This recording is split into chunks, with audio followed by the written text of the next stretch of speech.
This is usually the time in the newscast where we have our Fox log in. We're still going to do that, but this time we're going to do a little something different. We're going through the site with its creator. Chad Harris from Fair City News is with us. Chad, good morning. Thanks for hanging out. We appreciate it. It's a pleasure to join you guys.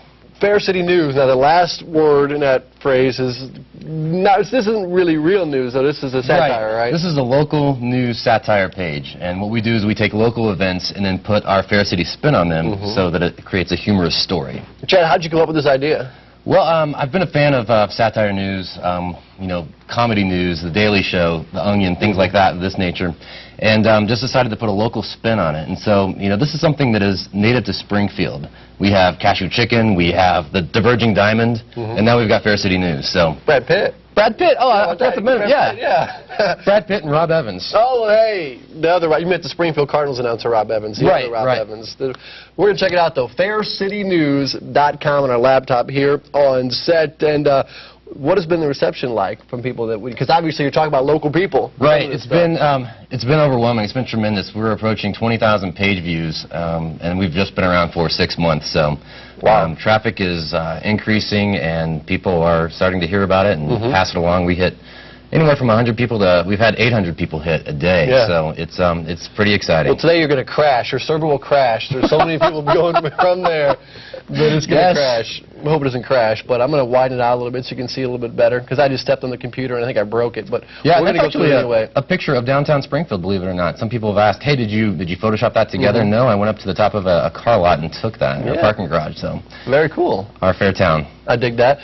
Today, or the most recent post was today. You just put this in, didn't you? Yeah. It was at 6 a.m. I was looking 5 a.m. I looked at it. I didn't see it. So you just put this in there. What is this about? Hot off the press. We've got a Hobby Lobby robbery. It's a crime and rhyme. So. I have some contributing writers, and they shoot me ideas every once in a while, and this was an idea that came from a friend of mine, Jeff Houghton, who does the Mystery Hour in town. Yeah, and, he's good. Yeah, fantastic. And he said, hey, why don't you do a story on that? And so I said, well, that's a good idea, and, you know, spend some time, put it together, and that's the gist of it. So it's a whole story, a crime story, based in verse. Okay, and for example, give us one of your favorite lines of this one. This is where the lady had just walked through the door of Hobby Lobby, and she set off the alarm, and it says, noises ablagin', managers raging, the thief was met at the door and started speaking Cajun. So what we do is we take, you know, true stories and put a little spin on them. Now I want you to read this. What does this say? Yeah, Baghdad lose pas beeb, which means back there it wasn't me, babe. Oh, okay. So you're making words up too now. That's actual Cajun, you know. We do try to base this in reality somewhat. Which is good. I enjoy that. Now I did read this one here yesterday. This one came up yesterday at 4 a.m. I think. First off, it says posted at 4 a.m. What were you doing up at 4 a.m.?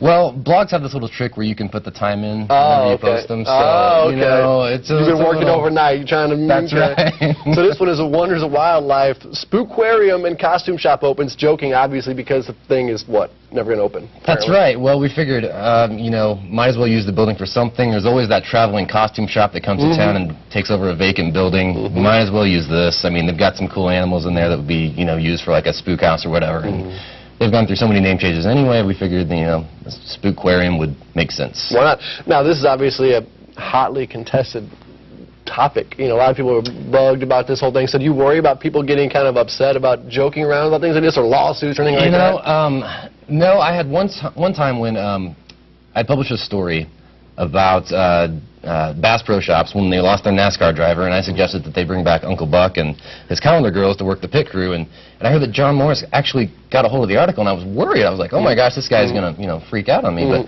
I heard that he liked it and enjoyed it, so I think people are embracing this for the humor content only, and if nothing else, they're getting a little bit more recognition to their brand. Good deal. They say no publicity is bad publicity. That's what I hear. Some people say it.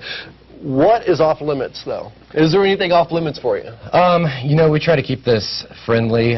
We don't want to bash anybody. We don't use any derogatory language. So it's all in good nature. We're not out to hurt anybody, and we're out to, you know, bring a little bit more attention to Springfield businesses and the Springfield area. So for people who want to blog, up-and-coming bloggers, do you have any advice for them on how to start something up like this? You know, I think I would say that get your thoughts organized, do a couple test runs, and then find a platform that you're comfortable with and go for it. Nothing like experience on the job. So. Very cool. What's your favorite part about this website, quickly? You know, my favorite part about it is that it's changing. We're going to a new format that's going to be more of a magazine news style. So, you know, if you log into, you know, your favorite news site, it'll probably approach that. So that'll be coming up in September. Very good. FairCityNews.com is the website. Make sure you check it out. Chad Harris, thank you very much for hanging out with us this morning. All right. Well, take care and don't keep me off these pages, all right, It's man? a pleasure. I don't want to be hearing things about today. Rob Evans was caught in a mini skirt, and I know nothing like that. Chad, thanks. Thank you, Rob.